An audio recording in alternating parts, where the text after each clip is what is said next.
Welcome to episode 69 of the Deadzone podcast. My name is Jack. And I'm Rob. Yep, we've got a cracker of an episode this time, I think, Jack. Fantastic. Yeah, it's going to be a big one. We got a lot to cover. We got some special guests here, some people from another podcast, and we're actually going to do a crossover episode with Mark and Rob from Countercharge. I do hope that they get your name right, Jack. Well, I'm OTG. I'm Mantic Radio or nothing. You can take Mantic Radio out of my cold, dead hands.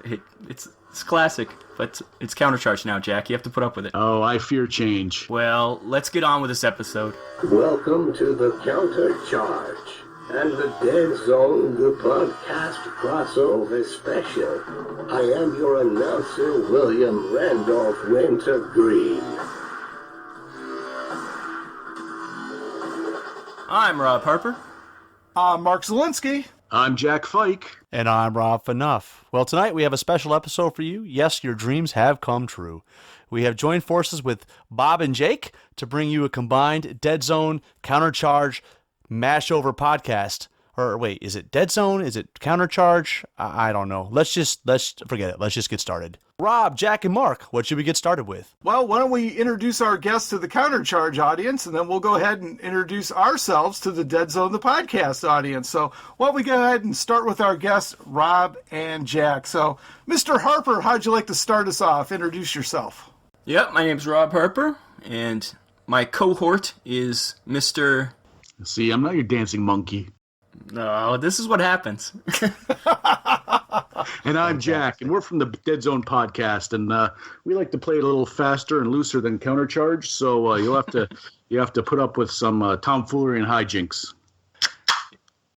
Yeah, yeah, that's Jack cracking a beer, I believe, and yeah, we're ready to introduce ourselves here. We do play the game Deadzone. As far as we know, we're the only podcast who cover Deadzone, and we're proud of that. Although there is some other podcast who's getting in on our stuff, but we won't talk about them. No, we will avoid that topic for now. So that's us in a nutshell. So Rob, Mark, why don't you introduce yourselves to our audience? Well, I'm Mark Zielinski, so I am the co-host here on the Countercharge podcast. I love playing Kings of War. I have played my share of Deadzone in my time, so I also dabble around in other video things that you'll see around there. Also, you find me on the Dice Tower Network, usually on Throw Punch Lunch, Best of the Month. I was contributing to the podcast, but Tom recently fired all the contributors here as they're starting episode 501. So, so we're going to be moving that board game content over to the Board Game Pirate Cast, so you can check Steve Avery and myself out over there if I could ever wake Mr. Avery up. He is almost like trying to get Mr. Wintergreen to record with you guys, so he's pretty slow when it comes to the old podcast there, but not too bad. But I love playing Kings of War, so I always have a good time with it, and that's why we're recording here on Countercharge, and this will be episode 150-something, so as you can tell, we definitely pump out the content. And my co-host is Mr. Rob Phaneuf. Rob, why don't you introduce yourself to the Deadzone, the podcast audience? Hello, my name is Rob. I am a longtime fantasy war gamer. Probably, I guess, first edition, we got into Kings of War, and then when they blew up Warhammer, that was our calling card to say, let's just do Kings of War full time.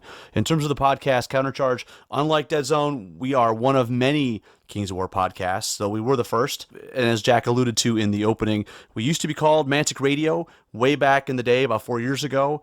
Our good friend Andy and Mark came to me and said, let's have a show about Mantic games.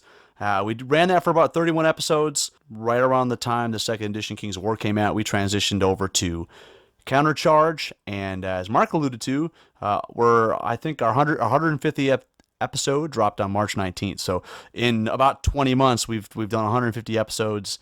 We certainly we like to talk, I guess is the best way to describe that. We like to talk quite a bit. We have a passion for the game, if you can't tell. You guys are insane, actually. That's 150 episodes. That's nuts. Well, they're not all 2 hours, to be fair, but yeah. That's true, but Rob's like a robot, man. He can just really crank out the episodes. He cranks out terrain, he cranks out tournaments, he cranks out everything. I only live in his shadow, guys. So he is quite the force to be reckoned with in the podcast world. Let me tell you, I'm very proud to have him as my co-host. So. And Mike's a pretty good sidekick, too. That's how you do introductions. Yeah, professionals. Exactly. Professionals. Well, I don't know about that, but all right. Well, let's transition. Let's talk hobby. I know we all have some hobby that we've probably been working on. Jack, why don't you start us off? To begin with, after Adepticon, I came home with more plastic bits than I ever intended to ever haul across the border. And to be honest, I heard a rumor that I would be invited to paint a Kings of War army at some point via the interwebs. So I have put together a bunch of models from the Rune Wars box that they seem to be handing out like candy at Adepticon. Like it was like being on Oprah, giving away cars. There was a Rune Wars here, Rune Wars there. So I've glued that together, primed it, and one day, if I do get that invitation to paint an army, then that's what I plan to do: make a undead army for Kings of War. Oh, fantastic. Well, that would be the Countercharge Kings of War Army in a Weekend Spectacular number 5, and that is going to be in July 2017. It's going to happen, guys, 2 weeks after the Kings of War Summer Campaign book drops. So I spoke with Rob Berman not that long ago. They don't even have a final draft of the PDF yet, so they're still working away on it, and it's going to be great stuff. So, yeah, we really look forward to you coming painting with us, Jack. That would be fantastic. We have a great time painting. This time around, we were painting with folks from Cambodia. I mean, all over the place. It was absolutely, truly fantastic weekend this last time around. So one of the things was, I mean, not a lot of Mantic armies, but that's okay. We had a great time doing it, and that's one of the great things about Kings of War. You can use so many different model ranges to represent the figures that you want to use. So Exactly. There you go. Well, Mr. Phaneuf, you're always busy. I don't know how you get time to do everything that you do. It's like I tell Rob all the time, guys. His wife is going to be in the Gamer Wife Hall of Fame. She is the goddess of the pantheon of gamer wives. So, because she lets Rob do all this stuff. So, Rob, what do you got on the hobby table? Yeah, she is very tolerant, I will say. Though we just got a clubhouse, and that has made her mood extraordinarily better, because now I'm moving all of my crap over to the clubhouse, so that seems to work. But on our end here in Memphis, I am plugging away on the Club Orc Army. We got most of the models assembled. Good friend of the show, Todd Perkins, I ordered through his store a few more units and bases, and so those are coming in Monday. I've decided that I'm going to build a Trident Realms table. I don't have a Trident Realms army, but I was at Crucible last weekend. I got a demo in a Blood and Plunder. I have no intention of playing Blood and Plunder, but the ships are sweet. So I'm going to cut them up and make terrain out of them. Yeah, we saw actually Community Pat. We were on a live hangout with him, and he was painting one of those ships, and he loved it. And we saw it at Adepticon. They looked pretty. Yeah, they're awesome. And fortunately, the guys are from the Miami area, so they were at Crucible, and they said these were miscast, so these were like half price, but to my eye, I don't see why they would call these a miscast. There's nothing wrong with these boats. I mean, they don't have the cannons or the masts, but the rest, I mean, this ship is like, I got the big giant one, and it was like $45, but it's like 18 inches long. I mean, it's ridiculously large. So it'll make some awesome looking terrain. And then we've got the big Blue City Brawl coming up in June, so we're working on the scenarios. We're trying to give it a Memphis spin, so, that's going to be a lot of fun. Mark, I know you don't play Kings of War, but are you hobbying at all, or? Absolutely. Well, I've been working away. As Rob and Jack will tell you, when we were at Adepticon for Mantic Open Night, the swag bags fell a little short of expectations there in the beginning because stuff didn't show up. And, so it was a little disappointing. And then Community Pat said, hey, everybody who got a swag bag, you get a $25 gift certificate to the Mantic store. You can spend it at the convention and pick up your stuff. So, Mr. Harper, did you spend yours already, or did you waiting for the Mantic store? No, I did spend it. I bought the Kings of War Clash of Kings book, and I bought a Deadzone Merc, the Sphere one, because we already had one, but we always need more of those fish guys. So yeah, I did spend it. Cool. Jack, what did you pick up? Did you pick anything up yet? Yes, I did. I got I got a box of River Guard Oh, very nice. because I like the frog / lizard look of them, and I wanted something to paint just out of the joy of painting, and that was right up my alley. So that was fortunate. Fantastic. Well, for myself, I am going to do the same thing. I'm going with the Ninja Frogs. What's the one army, Mr. Phaneuf, I said I would never build or was way down on my list? Trident Realms, maybe? Trident Realms. Well, you know what?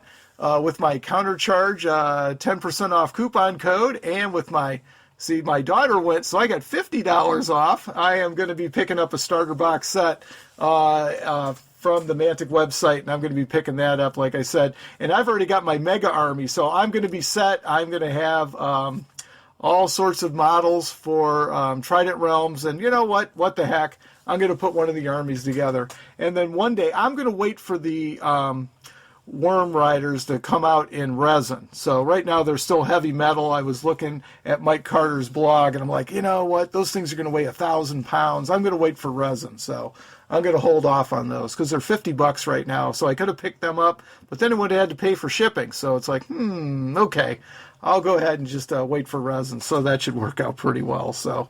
But besides planning my next army, I did manage to get a little more paint on my Army in the Weekend army, the Forces of Nature. I'm not going to ignore them. I'm going to paint everything that I built.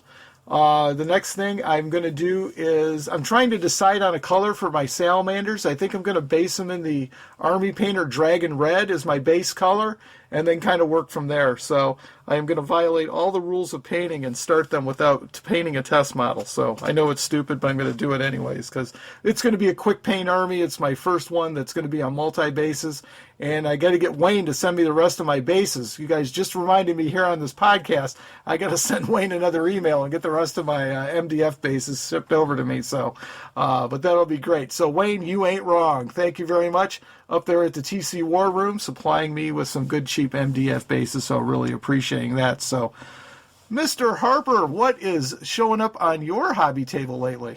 Well, luckily we do almost a weekly hangout with Community Pat on I guess Hangouts, and he forces us to actually do some actual modeling and painting. It's usually it just sits on my desk and I never touch it, but doing those I actually get a lot done. And I actually made my new Pathfinders. I've been vocal about how I don't like the way Mantic did their Pathfinders. They look a little too ragtag for Enforcers. Enforcers are supposed to be like tough, regimented, like military guys, high end. And the Pathfinders that they make, they're all Mohawks and they're all, they look like Rebs to me. So I made my own. I did their torsos are regular Enforcer torsos, and their heads are the regular Enforcer heads, but they got the tag rifles and their regular pants, not the armored pants. So they're kind of a mix between an Enforcer and the Pathfinder, which I like a lot better. I think they look a lot cooler. And I got to use some of the basing material I picked up at Adepticon to do some terracotta mud kind of on their bases, and it turned out really cool. So I'm pretty happy with those. Other than that, I have a pile of stuff from Adepticon to do. Like Jack said, we have a lot of... I got a whole army starter set for Kings of War, the dwarves against the undead. And I think I traded the undead with Tyler from Dreadpath Zone, and I ended up with... So I have tons of dwarves to paint, and I also have tons of Rune Wars of the knights to paint. So I'm sure I'll be doing some of those for that army in the weekend, because there's a lot of stuff to paint. There you go. So did you swap with Jack? He got all the undead. You got all the human types. Yeah, for Rune Wars? For Rune Wars? Jack ended up with 2 boxes of Rune Wars, and I ended up with none because I kept giving mine away. But it worked out in the end, so I still ended up with quite a few knights. I traded some with Tyler once again, and Jack gave me quite a few, so I have more than enough knights mounted and unmounted to make quite a large army. I think I'm going to make a Brotherhood army. I do have some Raging Heroes, the women. Those the Kickstarter that happened a while ago. I have some knights, mounted knights from them coming in too. So I'm probably going to put those into a Brotherhood army of some sort. Because I already have a Basilian army, so I don't need 2 knighted armies. Might as well go for something new. Boy, we've infected you guys big time. That's great. Yeah, well, we have nothing left to do really with Deadzone. We have done everything. I do have some dwarves on my desk that I have to do and some striders, but other than that, we've done everything. So it's good to expand out into some fantasy. We've done too much sci-fi. You say that, but that's because you're a prolific painter, and I paint very slowly and deliberately, and I could not get another miniature for 2 years and still be able to paint constantly. I still have my murder birds to put together and paint. I still have I have a ton. I have a ton. Well, I know you still have Wrath of Kings from, 2 years ago? We got the Kickstarter, and Jack still hasn't painted one of those armies, so... I painted one. I still have the other one I haven't. Yep. What is it, the Pigmen, right? Yes, Technus. So we're trying to figure out a way to get those into Kings of War 2. We'll figure out who needs some Pigmen in their army. There you go. Well, hey, you just take a look at the army lists. Night Stalkers are a good choice because nobody knows what they look like. So, you know what I mean? So you could basically model them up for representing almost any unit in there as long as it makes sense, You can make them doppelgangers, You can make them basically anything in that army, so...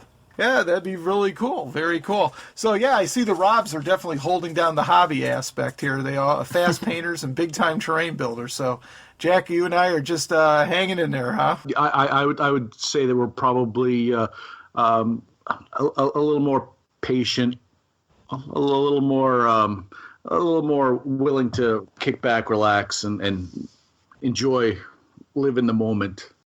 That's another way to say slow. I think he's just saying. I just hear slacker. That's what I hear. Slacker. That's right.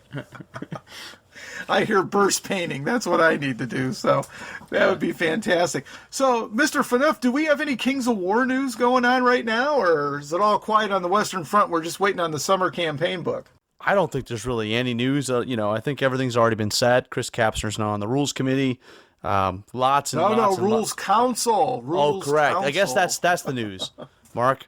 They're now dubbing it the Rules Council. The Council of Seven. Right.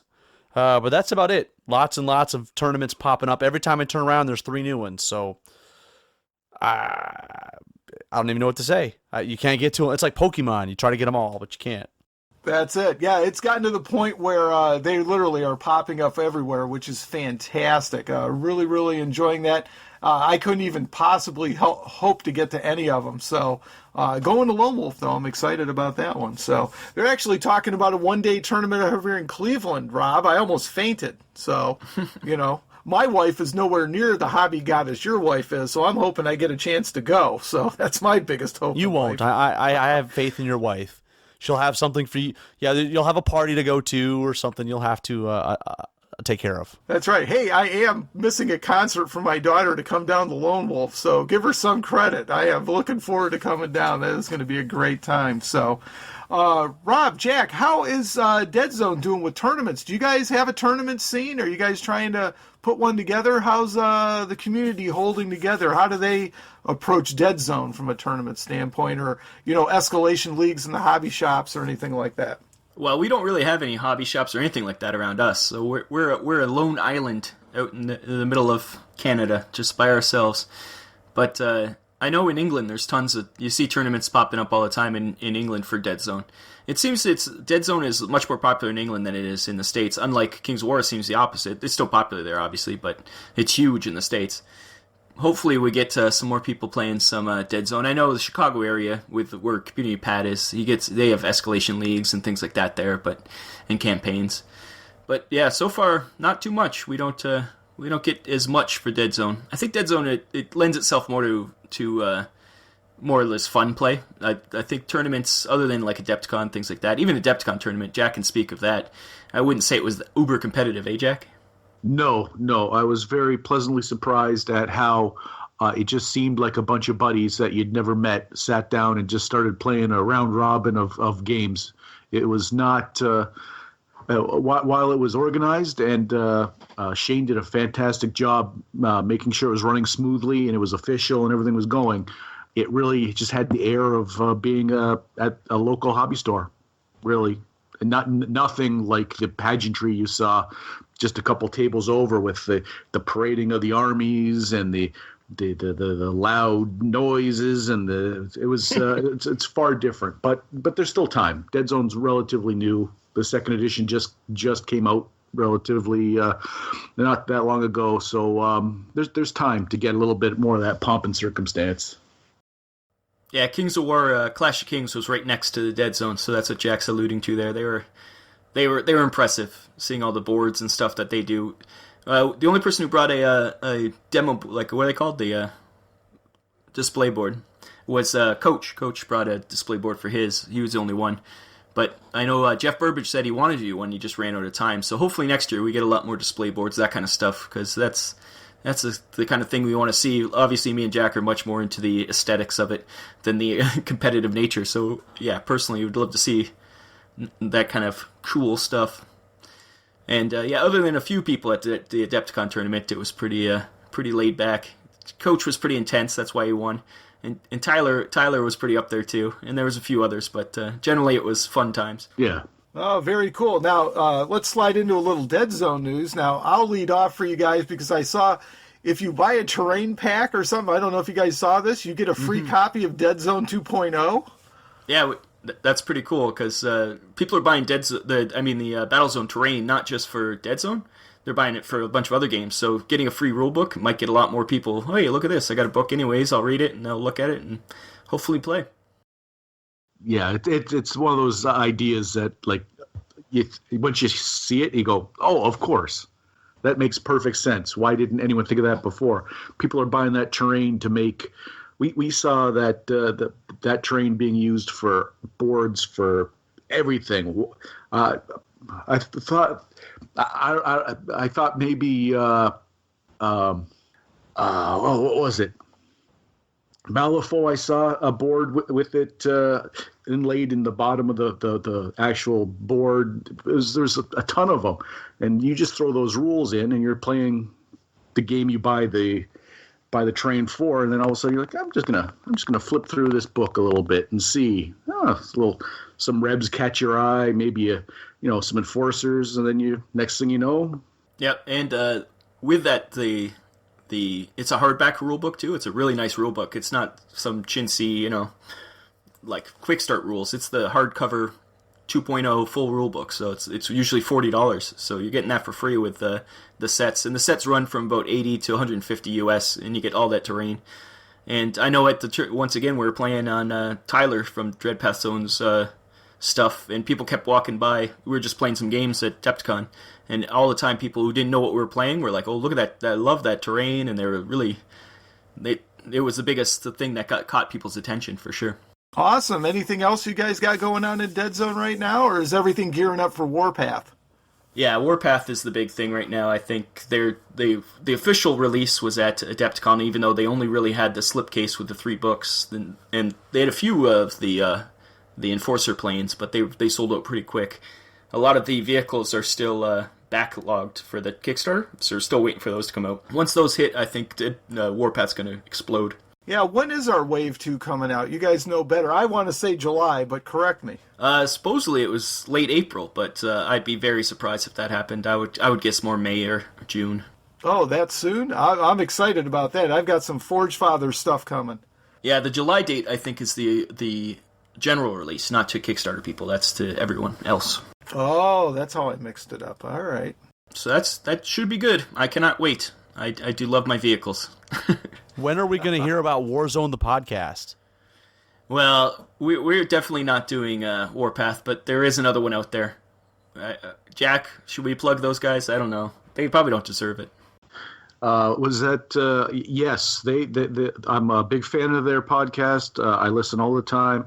It's a couple of young rapscallions. The podcast is called The 4-Foot Snake. And well, obviously that's a good joke because you obviously don't listen to that podcast. But no, it's Coach and Tyler. They do a podcast called The Third Sphere, and that's all about Warpath, and they're going to be focusing mostly on the fluff in the game for Warpath. So if anybody's interested in Warpath, go to them because we're probably not going to play it. We love Deadzone. Yeah. Really, I remember listening to the podcast. You guys were all fired up for Warpath coming out. Yeah, it's you get to a point where you're just like, why do we need another game? We already have the game we like to play. That's why we're interested in Kings of War, because it's different. Like Warpath's just a bigger version of Deadzone, which we like Deadzone as it is. Where Kings of War is totally different, so that's why we're more interested in playing that. if we're going to play a mass battle game, we'd probably play Kings of War. Yeah, if we're going to branch out, we're going to go over to Kings of War and then go that way. We can scale up Deadzone all we want, but if we want to really play something, we'll have to get a few more games under our belt. We've only really got a couple, but when we do, then we'll be Kings of War. Kings of War will be our game of choice for mass combat. Yep. Oh, very, very cool. So, are you guys doing Star Saga, though? Are you guys going to go down? Oh, yeah. Star Saga, that plays into... We're old RPGers from way back and currently even, and I think that plays more into that kind of feel. We do love the that more personal feel. So I'm sure we'll get some of that in. We play a game called Shadows of Brimstone, which is a dungeon crawler through some... It's a Wild West game. You're fighting monsters and stuff. So I think that'll probably fill that spot once it comes in. We'll see how the rules are and stuff. Tyler, once again, has been testing it, and he loves it, so we trust him. Hopefully it works out. And mostly we backed it to get all the miniatures for Deadzone, but... Because there is those Nameless coming. Nameless as a faction in Deadzone is going to be awesome. Yeah, that'll be great. Well, if we get you guys into Kings of War, we'll see you at Lone Wolf next year, so... Yeah, maybe. We'll get to some actual Kings of War tournaments. That'd be fun. Speaking of Kings of War, why don't we go ahead and slide into a commercial break? And our main topics today, we're going to cover Kings of War for the Deadzone, the podcast audience, and then we're going to go ahead and take a look at Deadzone for the Kings of War audience. Jack! Is that you, the ghost of Christmas past? No, I'm the ghost of podcast future! I'm intrigued. Do tell me more. The future of podcasts is written in old-time radio. I know it sounds oxymoron, but it's not. Where can I find this podcast? It's oldtimeradio.podbean.com. And how many doubloons will that cost me? It's free, unlike my soul. I have to go there. Bye. You boy, what day is it today? It's Canada Day, it seems. Well, go buy that biggest Christmas goose in the window. That makes no sense. I'm just taking your money and leaving. Finland oldtimeradio.podbean.com. Welcome back to Deadzone, the podcast, or Countercharge. podcast. Next up, we're going to touch a little bit on what is Kings of War and why you should play it. So Kings of War is a ranks and flanks army-scale tabletop war game set in a classic high fantasy setting. Those of us that have played these games for a while might call it Warhammer, right? That's kind of what Warhammer used to be. But now Kings of War's kind of get up that mantle. So what are some of the highlights of Kings of War? Because obviously it is a pretty popular game here in the U.S., and we have lots and lots of people that have transitioned away either from Warhammer Fantasy, other games. So, what are the highlights? Well, obviously the first one is it scratches that rank and file itch. With AOS coming onto the scene, replacing Warhammer Fantasy, there was a hole left by 8th edition's departure from the world. One thing to make sure everybody knows, Kings of War is not Warhammer Light. I think any similarities between Warhammer and Kings of War should just be chalked up to the fact that it's from the same author. So that's number one. It scratches that rank and file itch. And it's also what Rob and Jack alluded to earlier. It is a fantasy game, which is quite different than, say, a 40K or a Warpath or a Deadzone. So next up, simple mechanics with great gameplay depth. This is a game that was built to be a tournament game. On the flip side, though, it's super easy to learn. I mean, I can play it. Mark can sort of play it. But ultimately, it's very difficult to master. So it's a great game. It's a good game that you can get into quickly, but there's a lot of legs there. The third thing that at least, is that the armies are reasonably balanced. This is probably the most important thing. This is not a list-building game. This is not a game where you build the killer list and then you just show up at the table and people are awestruck by your brilliance and just flee from you, right? You actually have to play the game. You have to deploy. You have to maneuver. You have to have the combats. You have to play the game, and that's where we win and lose games. It's not in army creation. It is also what I would dub it is increased deterministic gameplay. In other words, it is slightly less random than a lot of other competitive games out there. There are dice rolls that's a D6 is the main mechanic in this game, but you're not going to see the swings and roundabouts that you might see even like if you harken back to Warhammer 8th edition. Fast gameplay is a huge thing, a huge bonus to Kings of War. You can get a 2K game under 2 hours fairly easily. In fact, we now have 2-day GTs, which when we played Warhammer, we're doing 5 games. We're now doing 6 games, and then in Australia, they're playing 7 games, all in the same amount of time. So and I know, Mark, you're a huge fan of the low point game, right? Oh, absolutely. I love 1,000 points. Boy, we can knock those bad boys out in 45, 50 minutes. I mean, and back in the old days, for 40K, we used to play Combat Patrol, and I used to play it with my kids all the time, 400 points, and they're about the same length of time. It's great. We throw them out. Colin and I, and we'll have to do a little episode on this, but we have a couple of different builds that we have in each box of the armies, and we pull an army box out and we pull a build and drop it on the table. Quick and easy. I always let them set up the table, and we just play for narrative fun and just have a great time. So as opposed to the more tournament setting, but great fast home game. And Joe Neat brought that up at the Q&A session at Adepticon at Mantic Open Night. I mean, he said that Kings of War a lot is doing very, very well, and a lot of the players you just don't see in the hobby shop or at the tournaments. They're playing at home for fun, so which is very, very cool. So I see a lot of upside for our tournaments. Absolutely. Well, it's certainly a game that accommodates the casual and the hardcore tournament player alike. So we also have a game that's unit-based rather than model-based, and a lot of people may be scratching their heads what that means. Well, traditional games like Warhammer Fantasy, you base your characters or your models individually on a base and you collect them together in a large movement tray. Whereas in Kings of War, you have the whole unit base. It's one big chunk. Maybe it's 100 by 80 and 100 millimeters by 80 millimeters, and you may have 20 guys on there. It opens up a lot of hobby opportunities. And certainly for me, my favorite thing, it makes it fast to set up the game and to take it down. Mark, I know you're a big fan. Absolutely. Absolutely. Unit bases matter. Right, Robin, Jack?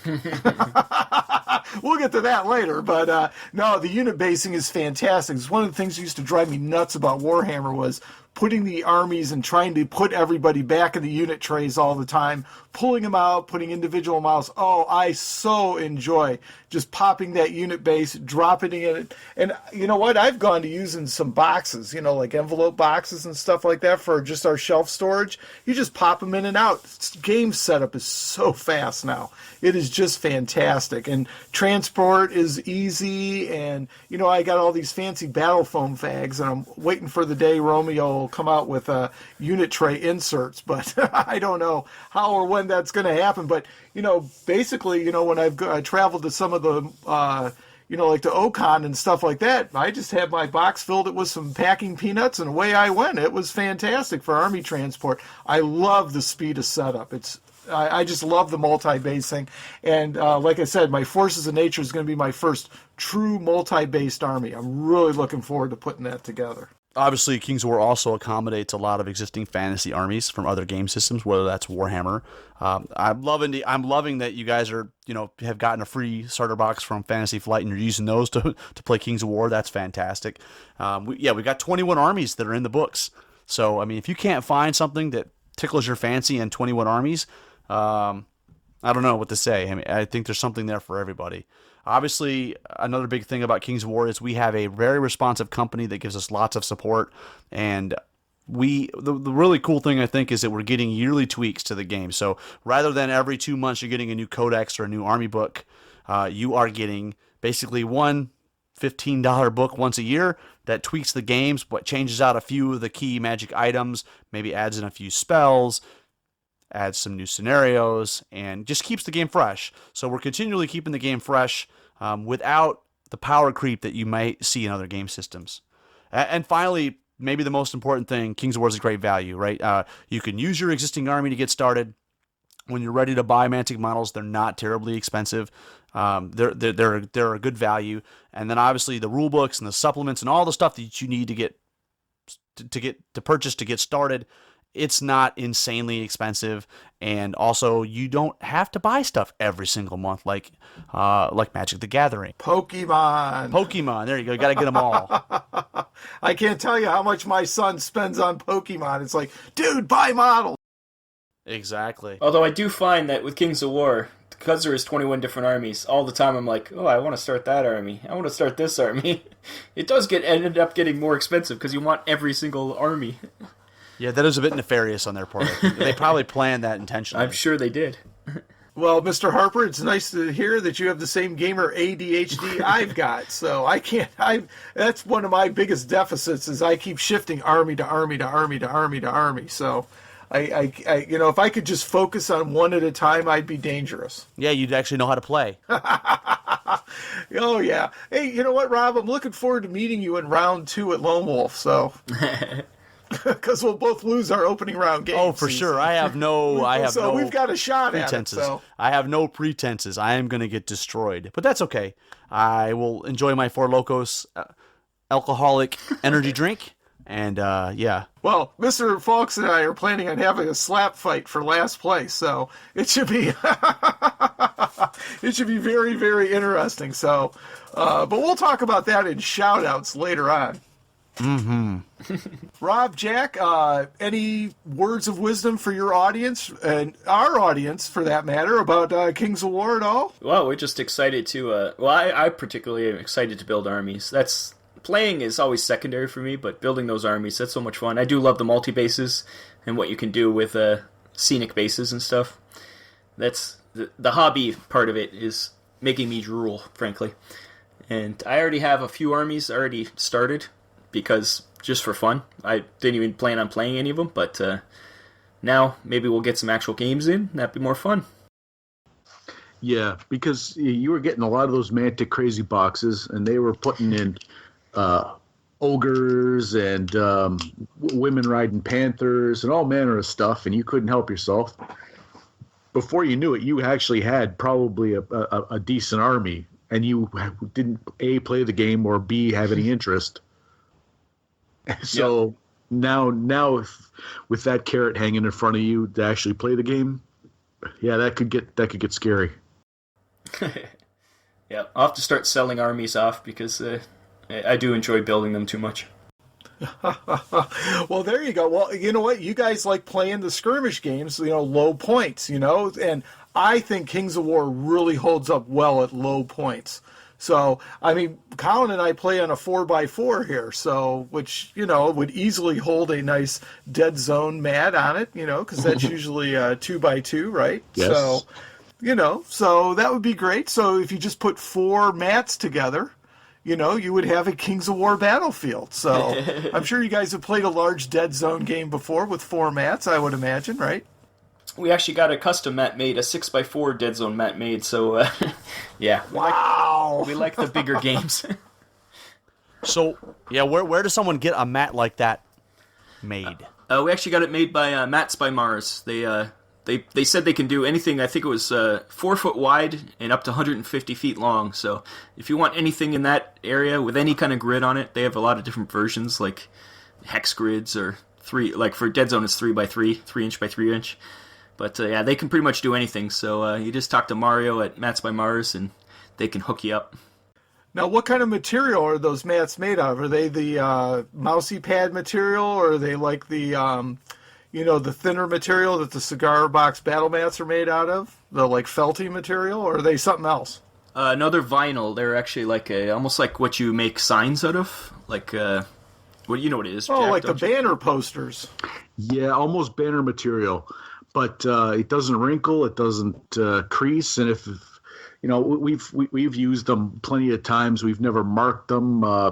They're dynamite. I don't want to turn this into a commercial for Mats by Mars, but yeah, if you're looking for Deadzone mats or anything really, I saw they were at Adepticon, and I was thoroughly impressed. Coach picked up one that he's using for what was that samurai game he picked up? Test of Honor? Yeah, it's the bolt action. Yeah, the Warlord Games medieval Japanese game, with samurais. Yeah, you got like a Yeah, it's like a snowboard kind of he's using for that. A wintry one. Oh, it was dynamite. Yeah. So anyways, Match by Mars. Commercial over. Yeah. Oh no! Well, there you go, Rob. But now we got to get Mats from Mars on the show, so we got to check that out. Definitely. Absolutely. I love mats. Yeah. Absolutely. I'm interested in the overlaying hex grids and stuff like that. So you guys have given me some homework to do. I'm very excited about that. So Mario, get ready for my phone call, or email, whichever. So I'm excited to talk about that. So very nice. And you know what? The other thing with Kings of War and Deadzone, kind of a crossover, which is one of the inspirations for this episode, is the models can kind of transition a little bit between the two, particularly the plague models, that are near and dear to Jack's heart. So, you can use those in a number of Kings of War armies to represent some of the units that don't already have models. So, yeah, we saw that at Adepticon. What was it, Jack? Do you remember what they were? No, well, I know what they were in Deadzone. They were the Type 2s, the slightly larger, and they were painted like a white, ghostly kind of. They're like. So I don't know what unit they were meant to represent, but I forget who it was. Someone came over and said, "You got to see this." Yeah, I think you're talking about Kara Brown's Abyssal Dwarf Army, probably. Yes, I believe it was. Yep. Whatever they were supposed to be, just the way they were painted, and it changed the dynamic of the model itself. I was impressed. And it was impressive enough that people came over and said, "You got to see this." So, kudos to them. And I know John Carter was using Mars Attacks and Walking Dead miniatures in his Kings of War army too. That was their team tournament army. Mike and John Carter. Yeah, they had, what was it? The Walking Martians or something like that. That was a very cool board. If you go to Mike Carter's blog, you can check that out. I mean, that is a absolutely wacky army. But yeah, they got the Martians and the Walking Dead models, and they put Kings of War armies together. And that's one of the great things about Kings of War. You can really use any models, I mean, and in this case, they used Mantic models as well. So as long as, people know what the units are, you can go ahead and use them. So very, very cool. That was very creative. They even put a Mantic store on their display board. Did you guys see that? Yeah, that's right. That was fantastic. But yeah, for in particular, there's a couple of the plague models I think really translate, because you got plague zombies. And, they got a little armor on them, but, you could screw around with those with some head swaps too.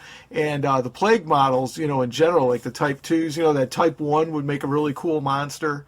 Night Stalkers would be a great army for using plague models for, because, there aren't any official Mantic models for them. So that would be very nice. And I thought the plague models would also make good Tortured Souls, but then Mantic went ahead and put out Tortured Souls models. But, they're pretty similar. So, if you got extra Deadzone models laying around, that would be very, very cool. So. And coming up, the Nameless faction that's coming to Deadzone. They obviously would be good for the Trident Realms. I'm sure they'll be able to work that way. Maybe some arm swaps and stuff to take away any. We haven't seen any models yet, so we're not sure how futuristic their weapons are going to be. But that you need more fishmen. You got them. Yeah, probably work good for Night Stalkers as well. Yeah, Night Stalkers is just wide open, and that's why I was plugging the Star Saga Kickstarter on Countercharge, because those models would be just being fantastic. Fantastic for Night Stalkers and things like that. And those sculpts just look awesome, and they're all one piece, which is very, very cool. So, I don't know. Did you guys know, is that late jump-in still open on the Pledge Manager? Or I'm not sure about that. I'm sure if you emailed them, they'd probably try to get you in there anyways. They're always happy to take people's money. That's true. Ronnie's always after a good buck, so we love you, Ronnie. That's fantastic. Otherwise, we wouldn't be playing your games. They're good. So, very, very cool. Anybody have anything else on Kings of War? We'll slide into a commercial break, and we'll come back on the other side, and Rob and Jack are going to take us through the Deadzone experience. Anything else, guys? Nope, I think that's it. Guys, we'll see you on the other side, and we're going to be talking Deadzone. You're listening to Countercharge. Welcome back. This is Deadzone the podcast in Countercharge. We're still going. Yes, this is an epic one. So, getting into Deadzone. for those Kings of War people. I know at the Adepticon there was some of the players from the Clash of Kings came up to us and asked us what we were up to, and saw we had Deadzone the podcast shirts on, or sweatshirts, and they asked us about it, and they're like, oh, we always wanted to get into Deadzone, so hopefully this will help them get in.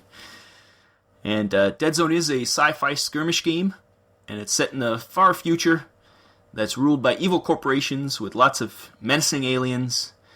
And I don't know if there's actually a faction that's the good guys. Everybody seems to be out for their own good. But there is at least 7 factions. There's going to be a new faction. What do we have now, Jack? We got the Enforcers, the Plague, Forge Fathers. What else we got? Rebs, yeah. Marauders, orcs. We don't like orcs, but they are there. And eventually we're going to have the GCPS. The beta for them is out. They're like almost like Colonial Marines from Aliens. And as we said before, the Nameless, which are kind of like squiddy Cthulhu-esque fishmen.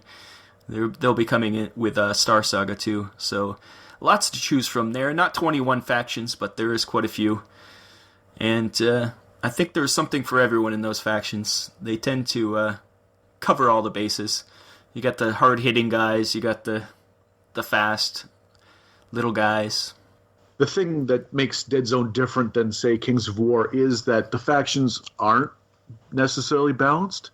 It's why it's not a good tournament game, because it doesn't lend itself to a tournament when... And I think it's by design. I know there would be people who would disagree. I know Coach would disagree that the play because you want to win. Yep, there's some flavor. Every faction has a flavor. Like right now there's Veermen. They're the Rat Men. They need some updating for the rules, but they're still really fun to paint and fun to model, and they're still fun to play a little bit. You're gonna get killed, but they're still.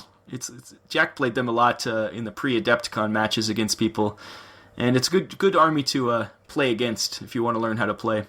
But they're going to be fixed soon, hopefully. And but generally, I think most of the armies you can win or lose. But there's some power armies in there, like certain builds. I guess you can build certain builds with certain armies that would work a little bit better. But we tend to just play.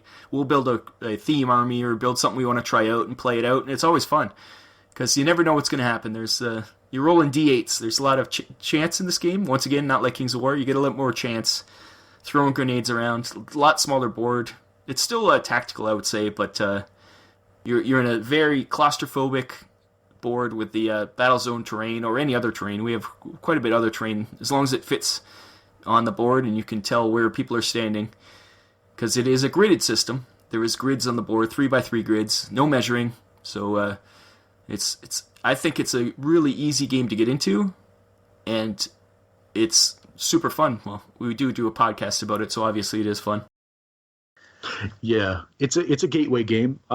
It's just board game enough to have, and small enough that you can start small. And now with Firefight and Warpath, it's leading to bigger and more if that's what you want. But right now, it's a fun, fast 20-minute games. Yeah, like maximum, I'd say maximum with 200 points in an hour and a half, maybe if you're really slow. But like I think that's what the tournament was, an hour and a half for a game, and very few people actually made it to the time limit. And that's playing people that don't know each other, so they don't know how fast they can go back and forth. And me and Jack, we barely ever get over an hour, I'd say, Jack. The board setup in the tournament was a good 1/4 of that. Putting the barrels and getting this stuff. Once you start playing the game itself, it's pretty quick. If you have a basic knowledge, if you've got the rules down enough that you're comfortable enough to play, then the game just starts flying. It's a more of a cinematic, more of a high. It's like a kung fu movie, action movie. Yeah. Yeah, people are dying, people are doing epic moves and getting shot down, and it is much more cinematic. I think that's the perfect word for it. You're playing through a sci-fi anime or something like that. It's quite fast, quite fun, easy to learn. Like really, there's I think 10 pages of rules, if that. It's not the book is mostly about fluff and armies. There's not much in the actual rules, and once again, easy to play. Still tactical. There's a lot of tactical choices, and if you like list building, there is list building options. But you can just throw out what you get in the starter sets and play it out, and it's super fun. Some people are all about the lists, and it is list building, and it is for those people who like to just sit and tinker with a list. We know some people like that. They just can't get enough of what ifs and what fits here and what fits there. But really, for Deadzone, one of the main reasons it's easy to get into is the cost. So some factions you need 8 models. Yeah. And you have a playable list, and you can play the game 8 models. That's it. You can paint 8 models. You can buy and paint 8 models. Yep. As a side thing, if you're playing Kings of War and you just want a side sci-fi game that's totally different from Kings of War, you paint up 8 models. You get in there, and yeah, roll some 8s. It's all about the 8s. That's about it. Rob and Mark, do you have any questions about Deadzone? Yeah, I mean, it sounds fantastic. In fact, our club, basically, this is kind of our side game. So we've got Kings of War, and then we play, most of the guys play Deadzone, and certainly kind of what you said, we don't really treat it super competitively. We play Kings of War to be cutthroat, and we play Deadzone to kind of unwind. But I have a question. Every time I've played, my enforcers get this super cool kicked out of them by the Forge Fathers. Is that normal, or did I just have a bad person running a demo for me? Well, Coach did win the tournament with enforcers, and I don't know if he. So okay. I don't know if he met any Forge Fathers on the field. I think he killed a lot of plague, but I think it's about building a list. Like we do a show with Coach called Team Building Exercise, and maybe listen to that and see if you can find a right group of enforcers to go against those Forge Fathers. They do have tough armor. You want some AP against those guys. Yeah, it was like I had 5 or 6 guys, because it was an entry, it was like an intro game, but playing like 5 or 6 of my enforcers against 3 Forge Fathers, and they're just running roughshod all over me. Like, I guess the point is I've got to get a list. Yeah, and it matters if it was version 1 or version 2, because I know in version 1, you could have a small list like that. I used to play, for the enforcers, they have these tough guys called Peacekeepers. They're pretty much powered armor guys. And I remember playing 3 of those going, and Jack would have a hell of a time trying to kill me. But now with version 2, those guys wouldn't stand a chance. There's a lot more killing in version 2. See, numbers matter. But for the few games that I've played so far, I love it because it scratches a different itch. Mm-hmm. Fantasy's all well and good, but sci-fi, skirmish level sci-fi, obviously it's a different theme, but also it doesn't require the time commitment because, as you alluded to, if you're playing Kings of War and you're getting a big giant army, even though it might not be expensive, it's still a time commitment to get it all painted and everything. So it's nice to have a side game, if you will. Yeah, for sure. That's exactly what I would say. If you're playing Kings of War, this would be a perfect side game because it is totally different. It is you'd get totally different feel out of it. And even when you lose, it's still, you have things you're talking about. Oh, remember when this guy did this? And it's a lot of recalling back to crazy stuff that happened or lucky bounces of grenades or things like that. And yeah. Now you got me thinking I need to build a table of terrain. I think that's what I got to do next. That is, like, I know, once again, Tyler from Dreadpath Zone, he's all about the building his boards. But we pretty much use the stock terrain now. We have tons of terrain, but we tend just to bring out the battle zones and fill up the board, make sure it's really dense so that you get high, guys. Cover is very important in the game because if you're standing out in the open, you're dead. Like, you get a lot of dice rolled at you. So, but yeah, I think that covers it. And bases don't matter in this game. That's specific faction that you would recommend somebody getting into Deadzone for the first time to use that would be newbie friendly. Plague, or I would say Marauders too. Is if you can put up with having orcs on your team, I think Marauders are pretty easy to play because they do have a lot of advantages. They're very cheap, even though they shouldn't be. So they you can get some good armies out of them. The ups and downs are for new. If you're getting into a new faction, that you're getting the Marauders are way more powerful than most of the other factions. I'd say they're in the top 3. but the models are horrific looking. Well, some people actually like the way that orcs look. I don't understand it personally, but no. And but I think the plague right now, even just the starter sets you would get, have a wider variety, and you're going to be able to find out what your play style is and how you want to play. And then right now, I think I don't think it's hyperbole to say that the plague has the best selection once you even start getting different expansions and stuff. So like I would say if you just want to start out and be competitive and Marauders, but if you really just want to get your feet wet and see what you want to do, have fun modeling and have a lot of options, I would say Plague. Yep, but really, I think you should choose your faction by whichever one you think looks the best, or you see play style. Like if you like tanks, go with the dwarves, the Forge Fathers.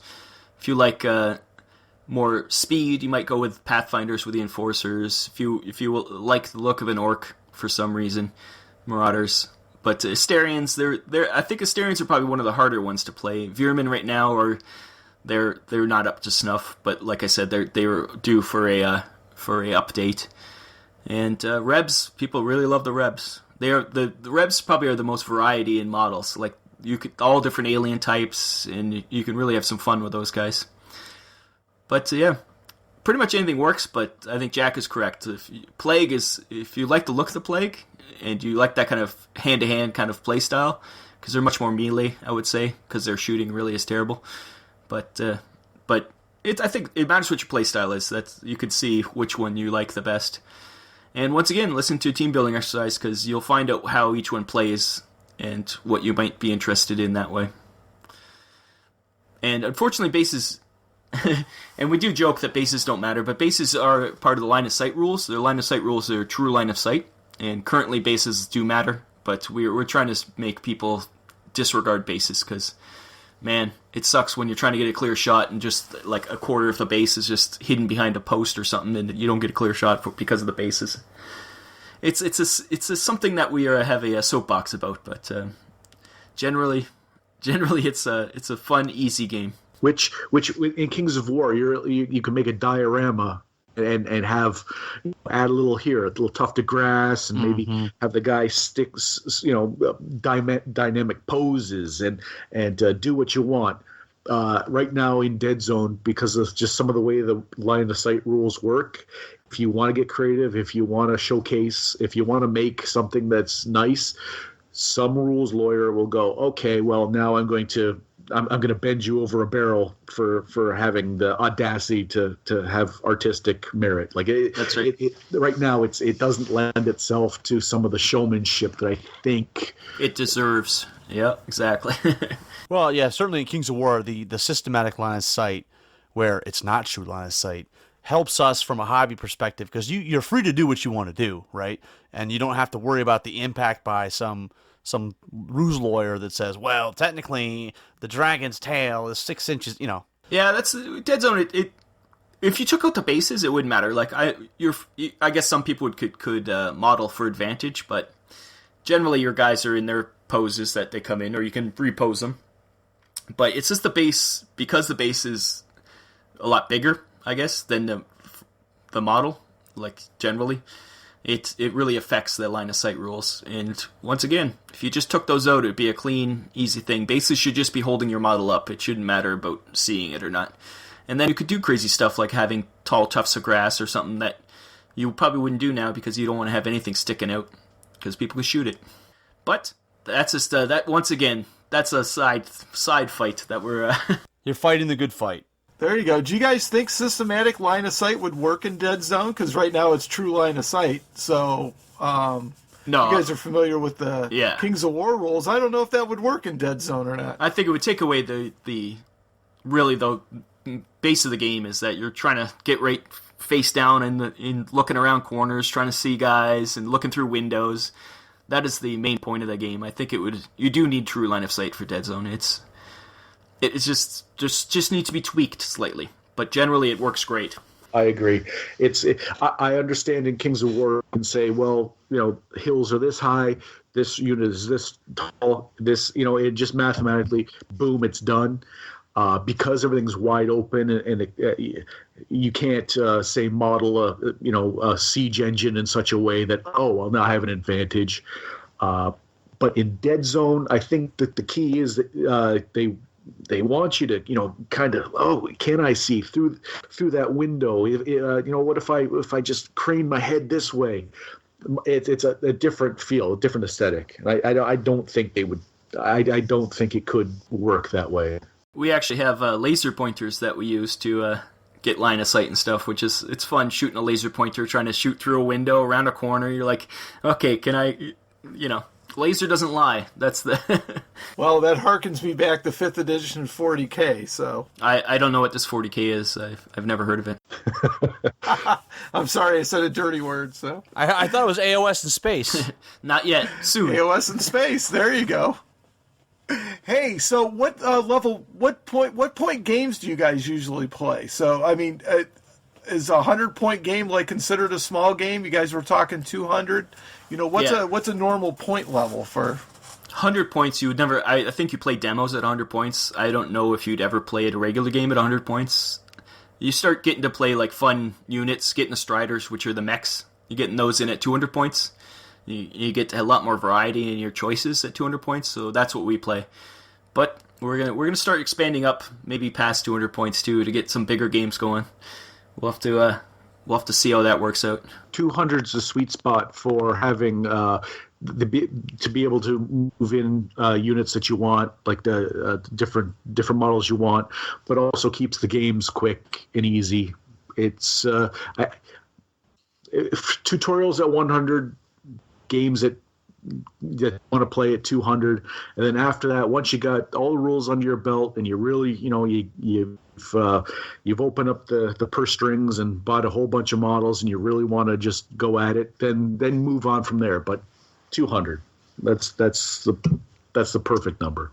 Do you guys get vehicles in at 200 points, or do you got to go to 400, or where do you start getting vehicles in there? Well, the only vehicles in Deadzone currently are Striders, which are the mechs, and there's some jet bikes and motorcycles and things like that. The big vehicles like tanks and planes and stuff for Warpath aren't officially in Deadzone, but believe you me, we're going to be making some rules for that because we want vehicles in Deadzone.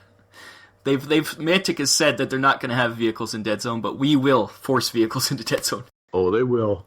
Oh yes, they will. You have the table space for it. Yeah, Yeah, don't they have doesn't the Plague have some kind of chem cannon on wheels or something? And Marauders have a kind of a little track gun, but all the vehicles are pretty small. There's little guns. What is it called, Jack? I don't even know what the one is called. The Veermen have one that we call the Wiener Cannon, but that's it. Yeah, the chem cannon or whatever but it's called. They're pretty small. They're actually smaller than the Striders. All those vehicles are rather small if you actually saw them compared, so nothing like a tank or one of the flyers from a Warpath yet, or the mules or the things like that. Right now, they'd probably be closer, if you had to think of it in a real world conditions, like a real world, maybe artillery rather than say armored. Most of the stuff is a gun on wheels, or a gun, drones, stuff like that. Very, very small.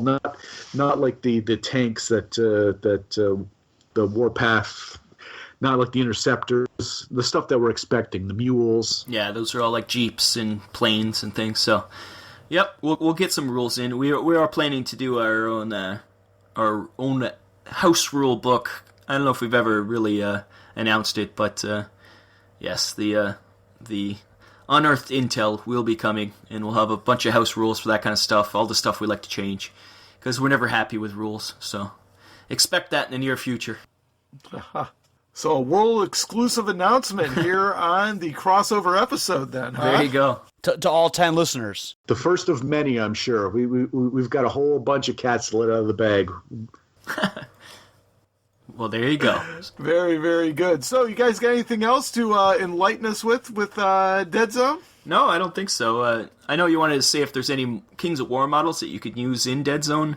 I know I personally, after building a bunch of Kings of War dwarves, all those hammers and stuff, I would love to move in to some of my guys, some of my Forge Fathers, because the weapon options, I think, are in Kings of War for hand-to-hand weapons are a lot nicer. So there's definitely that kind of stuff. Other than that, I'm not sure if there's head swaps and things like that, but generally the models, I don't think... it is sci-fi, so it's hard to fit in fantasy guys in a sci-fi world. I was thinking more of the zombies, Oh, of course. know? I know the plague zombies are one thing, but I don't know if the regular zombies would be pretty cool, or the ghouls, like some kind of feral dudes, If you I need don't know more if they'd fit zombies. in an army, or if they'd be more for like a campaign, If you need more zombies, Mantic seems to give zombies away like chiclets. You can get those anywhere, but I think Jack has a pile of zombies he hasn't put together yet, and he has his whole side of his desk is covered with magnetized zombies. So, yes, if you always need more zombies, but We gave away a lot of zombies at Adepticon to the needy, the poor, any urchins, any little English urchins that came up with their little wooden bowls, zombies. yeah. So are you going to be the new recipient of the 1,000 Zombie Challenge since Dave Witek petered out on his? Is that what we're going to do, Jack? 1,000 zombies? You didn't hear about that? Yeah, Dave was going to put together 1,000 zombie Warhammer army. Oh. And then the world blew up, so then he got stuck with all these zombies, so now he's giving them away. But, yeah, there you go. You should paint 1,000 zombies, Jack. You could pick up the mantle. You could be the guy who does it. I think he'd shoot himself in the head before he ever did that. He become a zombie before he finishes them. Exactly. No, the pace at which I paint at, Rob can attest that I don't think... Your lifespan isn't long enough. Well, hey, you know what? Maybe you assemble and Rob paints. Yeah. A team effort. Yeah. Zombies, man. Team effort. There was a lot of silence on Rob's part there. I don't know if he wants to paint 1,000 zombies. No. All right. You guys can tell. We'll talk about that later. But that 1,000 zombie challenge is yet to be picked up. So I might have I know Rob Phaneuf could. I might have 1,000 enforcers at this point, but zombies, I don't think so. No way. That's a lot of models. 1,000 enforcers. No. I probably have. What was that, Rob? I probably have a couple hundred enforcers at least. That's a lot of enforcers. Every time there's been Kickstarters and Warpath, and I can't stop myself. I have about 10 different types of enforcer armies now. So, yes. Well, you're all ready for Oh yeah, Warpath, we could play then. Warpath pretty easily with the mounted models. Once again, so cheap. Mantic models, not just in Kickstarters, generally are cheap, but we got them through the Kickstarters, which are ridiculously cheap. And we have too many models. We had to buy a new bag to get, because we just ran out of space. There's literally piles of models at Jack's feet currently. Wow. All right. So, anything else before we cut over to a commercial break? No, I think we're good. Sounds good. No, that's good. That's good. All right, fantastic. Oh yeah, you know what? I'm painting Forge Father, so I'm going to play those in Deadzone. So I'm going to have to pull those together, and when we hit Adepticon next year, guys, we're definitely going to slide in a game. So yeah, we didn't get a chance to play anything this time. We were by the time I was only there on Saturday, so and we were bushed by the time. Mantic Night was kind of tied up, I mean, there was like one Deadzone. If you didn't jump into a game right away, you were basically done, and you were drinking like us. Well, I'm sure if we had been so tired, we could have broken out some games, but we were dead tired at that point. At least I was. And speaking of Mantic Night, I was mugged that night. A ruffian came up and took my miniature from my Mantic bag. And Your Varinger guy, I heard. Yeah. Yeah. Who's gonna? I don't know. Mark said something about who's gonna be the recipient I don't know. of that Varinger? Yes, Mr. Phaneuf, I will be mailing that to you definitely. And yes, you have to thank Jack for that. Limited edition Varinger figure, so he actually got it in his swag bag. So he's the one that got the cool. They were sold out at the Mantic booth. So he actually got a cool swag bag. Yeah. Most of us got Blaines. We got a lot of Blaines. Yeah, I got 2 Blaines. Kylie and I each got one. So, but yeah, somehow Jack ended up with a Varinger figure. So, much to the delight of one Robert Phaneuf. So he is very happy camper. Absolutely. So, Well, because I asked Mark to get it for me, and of course, he's a slacker, so he didn't do it. hey, I went back. They were out of them. He's not a slacker. Very cool. He had my Rob there lure me over. He's like waving a beer, and I come over, and all of a sudden, out of the darkness, Mark's on me, and he's got my shirt up. Over. Give me your miniatures. What? You shirted him. All I remember, I said, not the face. Hey, to be fair, I tried to give you one of my Blaines, but you would not take it. So I think Jack ended up with a Blaine anyway, so I did. oh, did he really? Yeah. so it all worked out in the end. Yeah, the limited edition figure was cool, but yeah, the swag bags were a little light this year. But the $25 definitely made up for it, so I can't wait. Yep. Well, there you go. Time. All right, very good. Well, why don't we go ahead and slide? Well, all right, why don't we go ahead and slide into a commercial break? We'll come back on the other side. We'll do shout-outs, announcements, whatever kind of silliness we can come up with as we're working our way towards the end of the show. Guys, we need a bumper to share with the other Mantic podcasts. No swearing allowed. Oh, real professional. The 4th Snake is a UK-based Kings of War podcast, presented by John. I want to be an individual. Dan. Nick. Can I go to the toilet, please? And Matt. You can find us on Facebook at OFFS and on Twitter at O4footsnake. And you can find us on iTunes. That's 32 points of damage. Let's do a nerve check. Anything but snake eyes. Oh, for fuck. Welcome back. Well, it's time for shout-outs, guys. So, Rob, Jack, do you want to start us off? Sure. And that was a fantastic commercial. I touched me right here, and I'm touching my heart. It's glowing like I hope you're touching your heart. easy. Yeah. It's a family show there, Rob. Yeah, come on, Rob. What do you think this is, the beer phase? Come on. Can't get away with that kind of stuff. No. So, Jack, do you have a shout-out? Shout-outs. Nope, not a one. It's your favorite part of the show. No monocle and top hat members or nothing? We do have a new monocle and top hat member, but he prefers to remain anonymous, so we can't mention him. I think. Well, you think call it it was- Mr. Anonymous. No, see, I think he was being clever. He's part of the Top Hats and Monocles Club, and he prefers to remain nameless. Wow. See, that is a clever dude. He is a clever dude, but yes, we'll have to make up a name for him. He'll have a code name. Well, sure, he's Mr. Peanut. I don't think he'd appreciate that. He's got a top hat and a monocle, right? Yeah, So I guess we should he's explain. afraid to come out of his We shell. should explain what the Top Hats and the nameless Top Hats and Monocle Club is. It's we do have a Patreon, and anybody who pledges anything to our Patreon becomes a member of the nameless Top Hats and Monocles Club. And I do encourage you to go to the search for Deadzone the podcast on Patreon just to read the actual Patreon page, because I think we outdid ourselves in that one. Yeah, and then open your wallets, you dirty ingrates, and that's Absolutely. the least you can do. Quite honestly. Jack, what have I've I love the told you fact about that you this. got There you go. I love that you guys have a $1,000 award. Yeah, well, let's reward hope on nobody your ever does Patreon that page. one, because we might be in trouble. A, I think it's illegal, and B,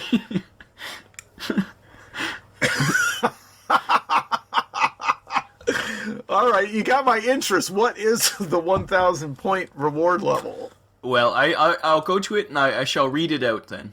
So I'll read it. It says, Daddy Warbucks, 1,000 or more per month. We will be bathed and sent to your room post haste. Yes. Once again, I'm pretty sure that's illegal. No. Yeah, so there's our reward levels are a bit skewed, you might say, but it's all in jest. Please, don't give us any money. That's for psychology. It's Bugs Bunny, right? Rabbit right. season, duck season, rabbit season, and That's then you our become plan. millionaires. That's our whole fiscal plan right there. So yeah, shoutouts. There you go. So you guys are thinking that Rob and I need to jump into Patreon, huh? Well, it does pay for our. We are past the level. We're actually paying for our hosting, which was pretty much the only cost we had for this. So it's nice. Now it's going to move on to other things like I don't know. We have to think of new.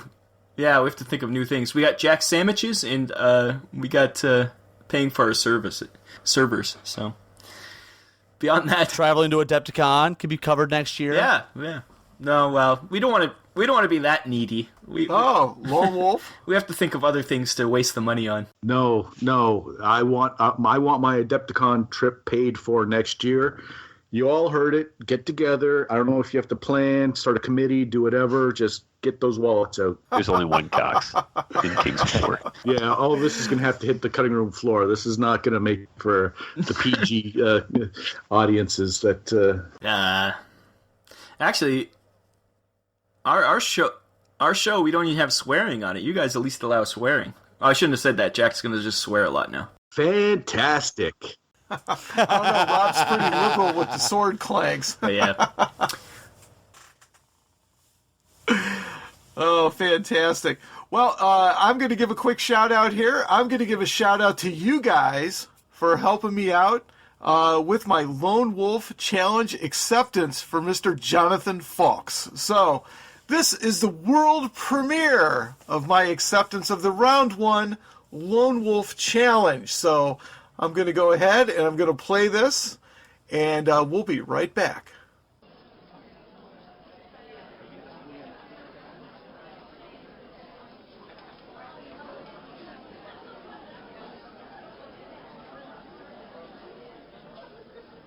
Ladies and gentlemen, please take your seats. The show is about to begin.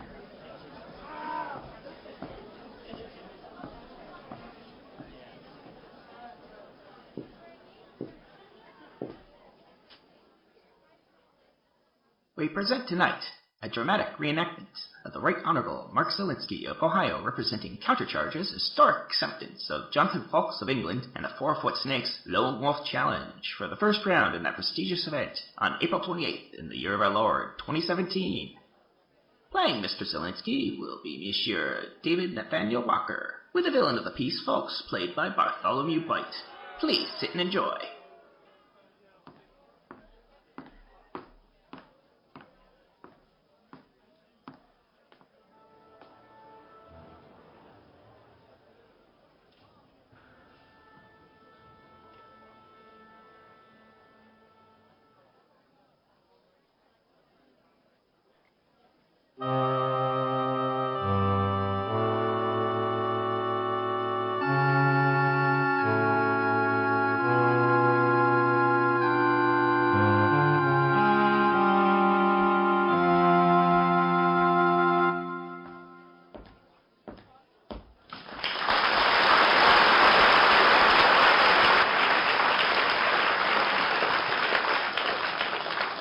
Well, I'm Mark Zielinski.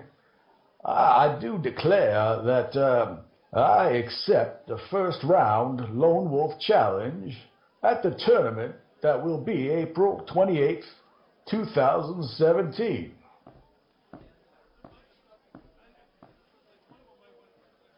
And I will make sure you meet my ogres in mortal combat on the field of battle. Well, I might just be an Ohio podcaster, but I feel like sometimes that I was not meant for this society. See, I ain't the same person I was at the last tournament when I bit that guy's ear off. But my biggest weakness is my sensitivity. I'm a sensitive person. Everyone has a plan until they get punched in the mouth. And that is how I plan to defeat Mr. Fawkes.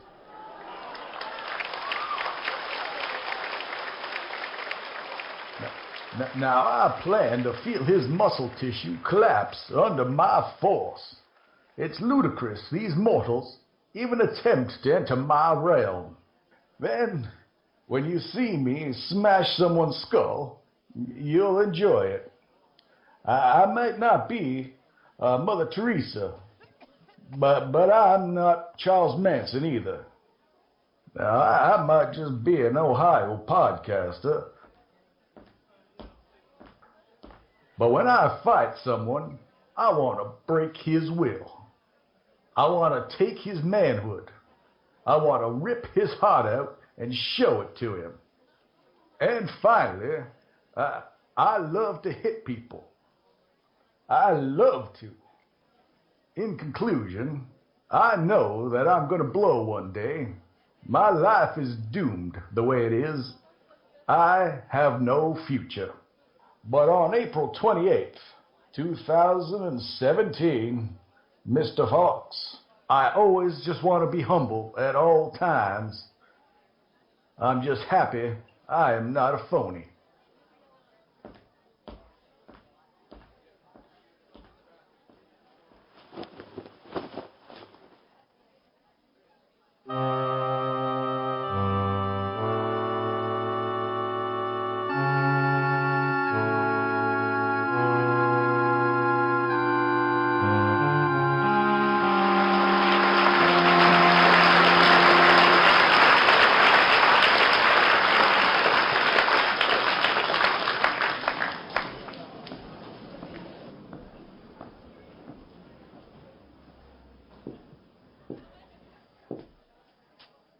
I hope you enjoyed this presentation. Please come back next time for David Nathaniel Walker's one-man play, The Mint Julep Monologues. Thank you, and good night.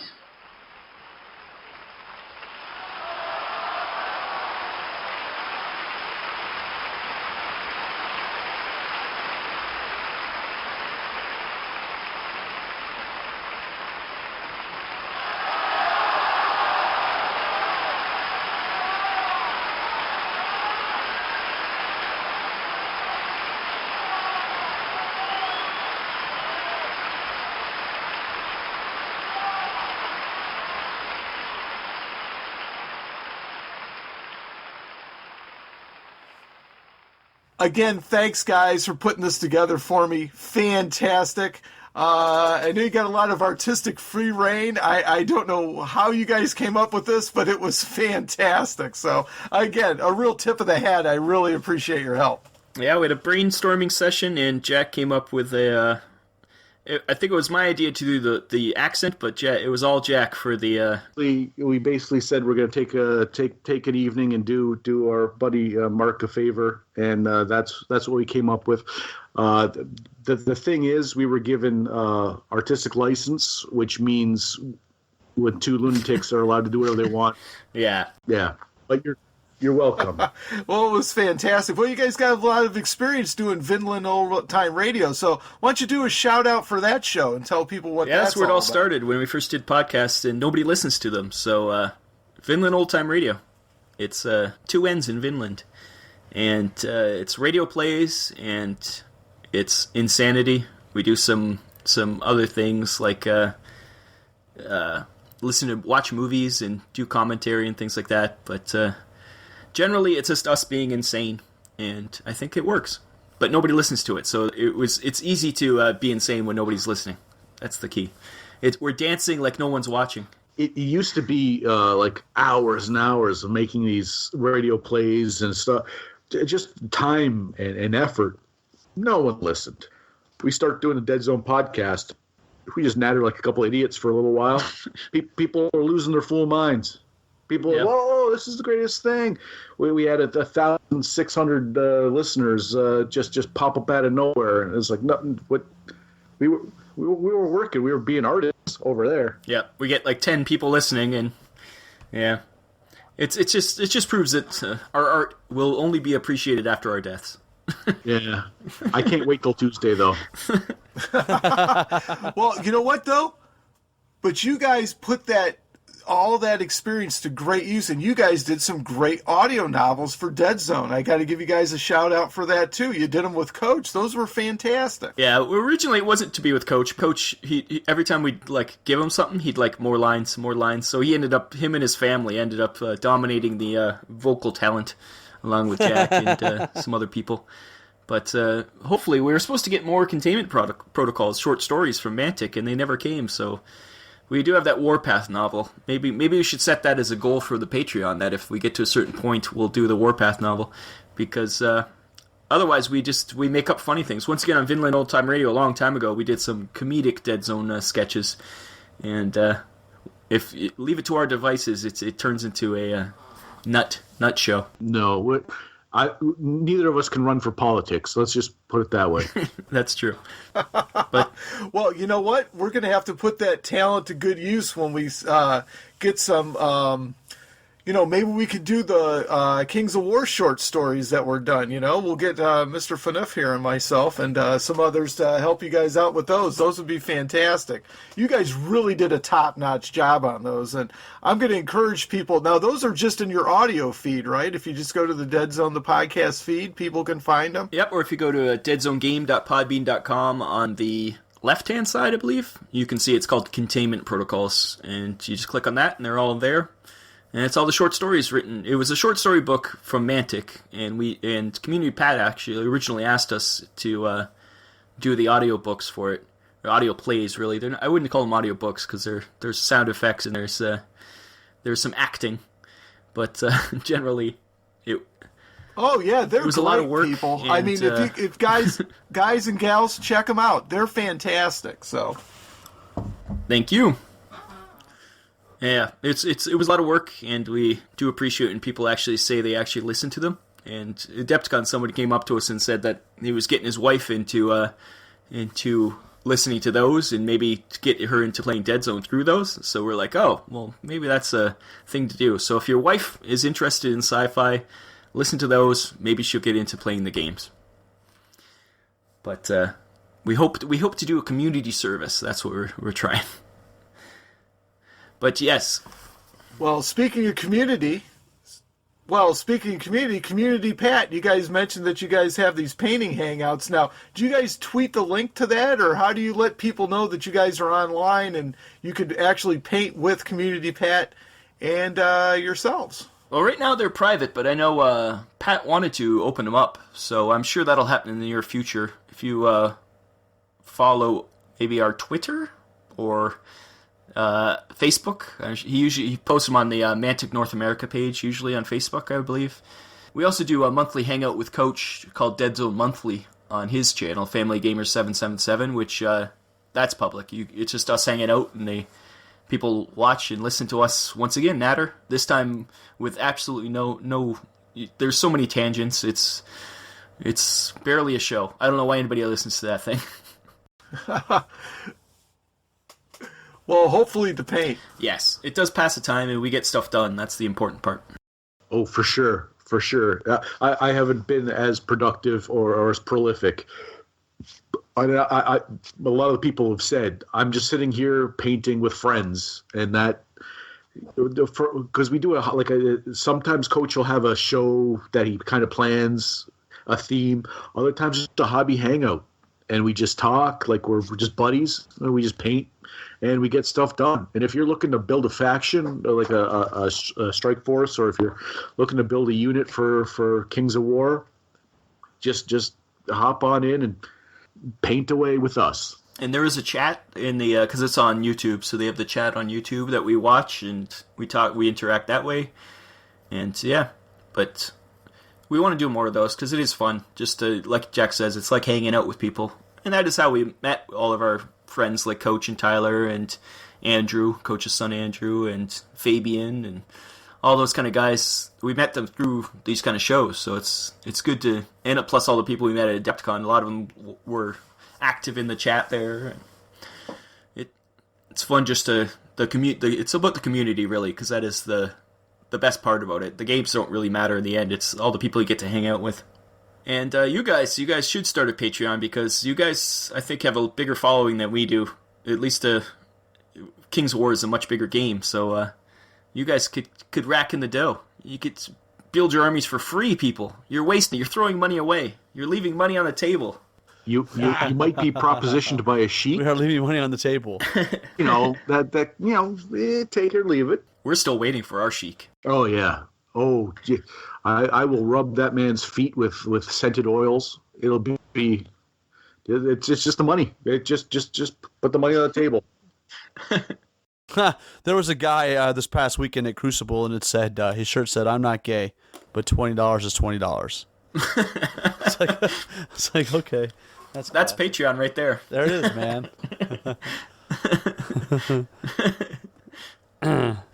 Yeah, you say I have no idea how many listeners we have because I kind of just take the opinion that we just do it for ourselves, and if anybody else is listening, it's just a bonus. So statistics and stuff, who knows? Mark's more obsessed about that kind of stuff. I don't care about that kind. Mark, even there?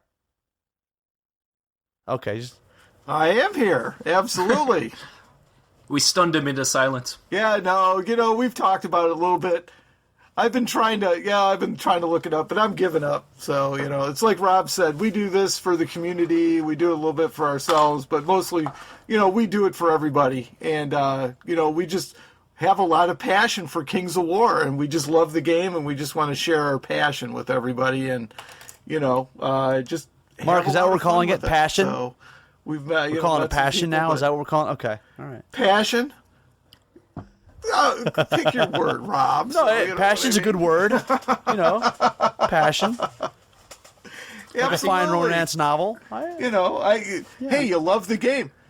I mean, we got into this in Kings of War First Edition, and we were transitioning out of Warhammer back when First Edition dropped. So we were really happy with it, and I was playing both Warhammer 8th and Kings of War interchangeably back and forth, and it was almost good that the Warhammer world blew up because it really the best thing that happened though was Deadzone the podcast showed up, because then I could stop all pretenses that we give a crap about anything other than Kings of War.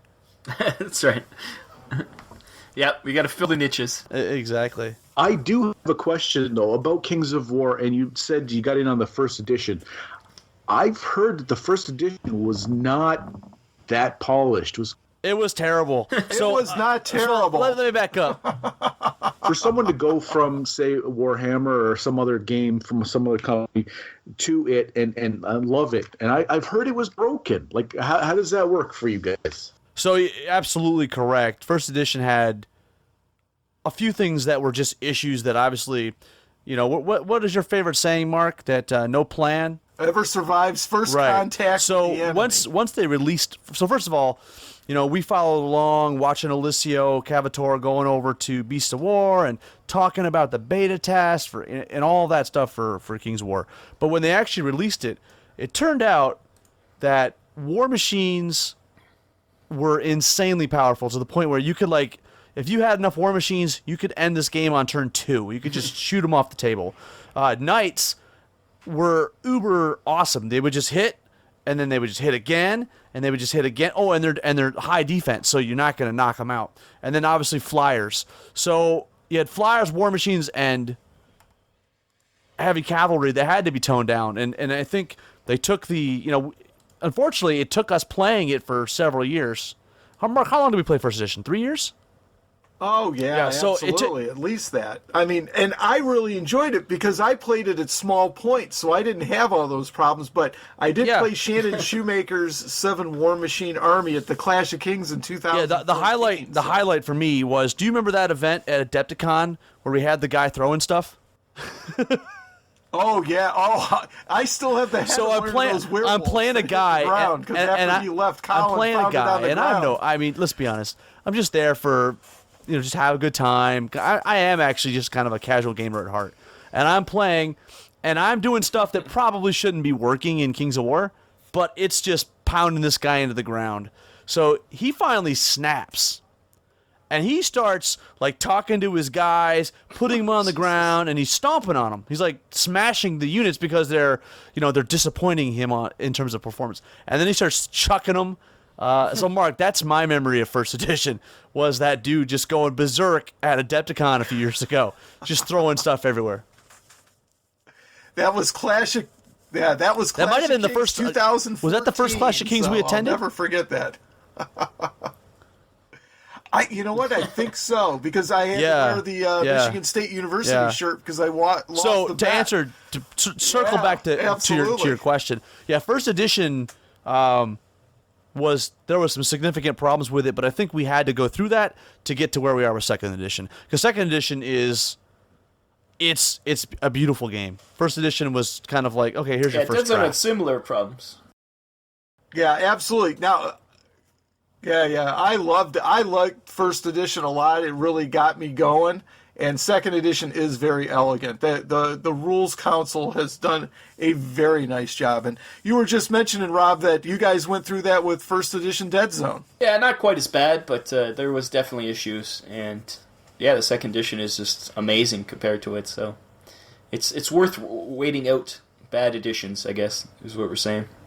Yeah, the first edition was good, and it's still playable. It was almost a different game. It had the cards and some other stuff that were streamlined out. The second version, far more brutal, and not as it's getting more. I can see where they're heading with it. It's a little more. I don't know. It's brutal. It is pretty brutal. It's fast and dirty, and it's not the same kind of board game-ish rules that they had. Yeah, one of the things though, when you're going through, whether it be a Deadzone or Kings of War in first edition, Mantic is the type of company that engages the community. So if you're playing that first edition, you have an opportunity to engage them and actually make the game you really want. Which I think you'd probably say Deadzone's probably the game. I mean, I think, is there anybody that likes first edition Deadzone better than second edition? Yeah, there is some people, but not many. Yeah, most people agree that it's much better in second edition. So yeah, Mantic's a great company. Yep, they listen. That's the key. Sometimes they listen too much, but generally they listen. Absolutely. Mark, you got any shout-outs? Oh, I wanted to ask one more quick question. I wanted to say, do you guys have a rules committee for Deadzone that Mantic has? Is there kind of like rules council? Are you guys on that with Coach, or or do they just have it? It's less organized than what we have in Kings of War with the rules council. Next question. This is a bit of a sore spot because I know you guys were involved in the playtest. Yeah, we did playtest some stuff, but there is a rules committee, but. A lot of those people are doing Warpath and Firefight, and I think Deadzone's getting a little left behind. And Joe Neat implied that there'd be a shakeup, but we'll see. But yeah, I think Coach definitely should be on a rules committee. The fact that Coach isn't on the rules committee is ridiculous. That guy, nobody cares more about the rules than he does. And us, we just BS a lot, but he actually cares about the rules. We just make up our own stuff, so it doesn't matter. Yeah, the rules committee doesn't like. We were asked where the rules committee is at Adepticon, and I said, they're not here. And they said, well, do they, I don't even know if they really play Deadzone. And that's not Jack's like being a little controversial here, but it's not a scathing, indictment, but I don't know exactly how much they actually play. And it's like, I don't know if you guys play Dreadball at all, but it's like not having Jeff Burbage be on the rules committee for Dreadball. It's like there's someone there that really just has all the knowledge, all the just cares. Yeah, and just not utilize that. Do I think I should be on the rules committee? No, I'm a drunk loudmouth. Do I think Rob should be on the rules committee? No, he's just terrible. But Coach and Tyler from Dreadpath Zone, yeah, they should. They really should. And instead of people that they have now that again are probably on Warpath and maybe doing other stuff.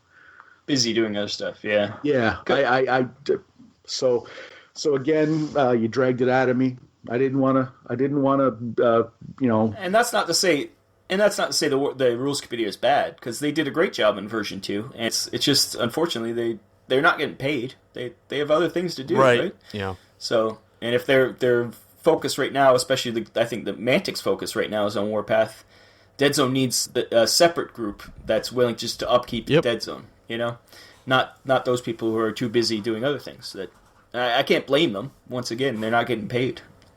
So. Yeah, absolutely. Oh, I blame them. I think when I'm emperor of the world, they'll be the first ones on the cattle cars heading to. I think we need an edit. Right here. I think we need an edit right here. No, but I see what you guys are saying though, because if you got folks on a rules committee, or a rules council, whatever Mark wants to call it today, the reality is that you need people that are passionate about that game and that are actively playing that game, building the community, engaging the community. And, it's like if Chris Capster decided tomorrow that, I'm going to go play Age of Sigmar or whatever game that may be, I think he would be, hey, look, I'm not going to be on the rules committee anymore. And I think you just need people that this is their game. I mean, what I really think is if you're going to be on the rules committee, this needs to be your game. A lot of the rules committee guys are doing Star Saga, they're and doing your focus. Firefight, they're doing Warpath, like Deadzone. It's, I think it's the very last in that line because the other ones they have to get out and maintain. So now, do you have any Americans on the Deadzone? I think it's all Americans. Maybe rules committee. I don't think there's any British people. Yeah, an Australian and a couple Americans. I think are the ones that are on all those ones. So yeah, I don't think. Yeah, I don't know. I don't know who's actually on the rules committee, but Well, how do you not know? Don't you? I mean, they should. Well, it's in the books, and I'm sure if you looked in the books right? and saw the credits and stuff, and there's some guys on the Facebook groups that pop up once in a while, but generally, yeah, I think they have other focuses right now, and they need people like Coach and those kind of people who will only focus on Deadzone. So, because as he says, it's his game. Well, there's our plug. Come on, Ronnie, make it happen. Joe Neat did imply that there would be a That's shakeup. it, Ronnie. Make it happen. Hopefully, Coach is involved with that shakeup. And Tyler. But once again, Tyler's got other things on his mind, too, because he likes Star Saga, he likes Warpath. Coach is much more all Deadzone all the time. Even though he does like other things, Deadzone is his number one game, so. But, we'll see. We just want someone close so we can whisper in their ears, like silent partners. We could just try to get stuff in that... But we don't have to have our names on anything, so we don't get any blame. I think that's the key. Right. Just have them keep making the orcs much better. There you go. Well, see, and then when you have a recognizable rules committee, they become part of the community, and then you guys can have them on the podcast and, stuff like that. I like our rules committee for Kings of War. They're very active. They're very public. They interact fantastic with the community. It's really a nice relationship that we have with them. They're very open. They come to the tournaments, they participate all the time, and, they're just woven into the fabric of the community. And so I'm hoping the same for you guys. That would be nice. There is a bit of a deficit there. And I will say that Community Pat is fantastic, and I don't know how they found him, but they better coddle him. They better swathe him like a little baby and just protect him. Mantic, he's a treasure, and I hope they realize it, because Community Pat does a lot to take up the slack for Deadzone that the rules committee kind of. We try. We've got the podcast, and we anything and everything. We'll. You want us on the podcast, on your podcast? You guys know. You said, hey, you want to come on and shake your moneymakers a little bit, and we're like, yeah, we were here. We're shucking and jiving. We want to get the word out, but the Community Pat really does a fantastic job. So I say that's my shout out right there. I take back that I have no shout outs. Community Pat is my shout out. Jack's just all about Community Pat right now because Community Pat finally got on the Walking Dead thing he won many moons ago. He won a Walking Dead Kickstarter. He never got the Kickstarter version, but he did get a box set from Community Pat at least. Community Pat picked up where Mantic failed us. Well, I don't want to alarm you, Rob, but when we record the next Dead Zone podcast, I have a little news on that front that will shock and surprise you. Oh, excellent.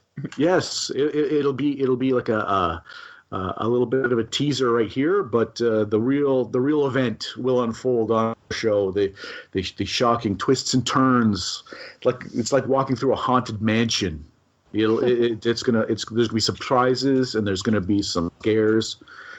I'm scared already. As you should be. Why don't we go ahead and wrap up the show, guys? And why don't we start off with how can the listeners find you guys? Okay, how can they find Dead Zone the podcast so that we can fulfill that tease you just dropped on us, Jack, about The Walking Dead here? So, obviously we can use The Walking Dead models in Kings of War as well, as Mike Carter has shown us. So, yep. But how can the listeners find you guys, follow your adventures? Deadzonegame.podbean.com and Dead Zone Podcast on Twitter. We're Dead Zone the Podcast on Facebook. We have a Facebook page. Come and like that. Once again, Patreon, Dead Zone the Podcast on Patreon. Search for us and give us money. And I think that covers most. Or Vinland Old Time Radio too, at the classic Vinland oldtimeradio.podbean.com. Very easily to find since it's such a short URL. Rolls 2 N's in Vinland. But please come listen to our shows there because we put a lot of work into those, and it saved our lives when we had terrible jobs and gave us a creative outlet. So it would be appreciate to have people actually listen to them once in a while. Now, Vinland is not Vine, it's Vinn, right? Vinnland, yes. Vinland Old Time Radio. I bet if you put that in Google, we'd be the only thing that came up. So how would we find Countercharge? What's the way we would through social media be able to? If you just search Countercharge Podcast, it'll be usually the first link that'll pop up. And if you could do the same thing in Facebook, we have a Facebook page. Though Mark is very anti-Facebook, well, Jack is. I'm slowly getting him into the 20th Jack century. was anti-Facebook, and he may have tried it, and they may have said, no, we don't want you here, and kicked him off of it. Yeah. They made it abundantly clear that I was not welcome on Facebook, and so it's mutual now. I wash my hands of Facebook. But he does check Twitter once in a while, right, Jack? I do, because Mark's on there. He tweets us. Yeah. Ed. That's right. Well, it was originally me, but Jack's taking control. Which one of you runs the Twitter?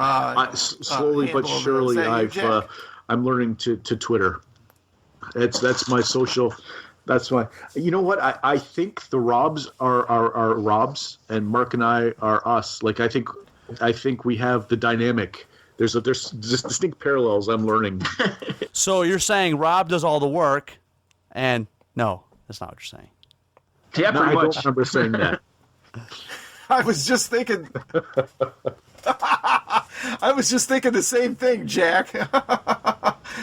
The Robs are kind of one and the same here, and we're kind of like a Twitter, Must be not something super with a name. dynamic hobby painters and all that. So very, very similar. I agree with you. If there's ever like some three-legged races that we do, like I know who would team up with who. Oh yeah, Rob and Rob are gonna leave Mark and Jack in the dust. Yep. Now that's the next Patreon goal right there. Is there it is. Next year's Adepticon. Adepticon.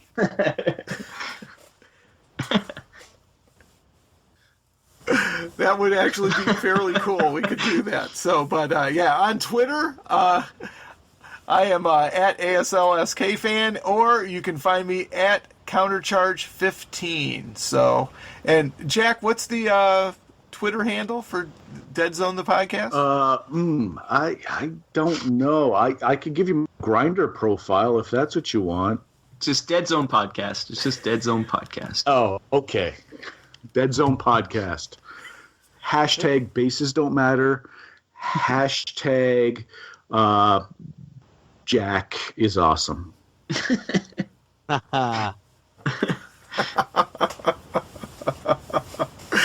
There you go. I'm going to use that one, Jack, so you're going to be sorry you said that. I'm never sorry for anything I say. That's true.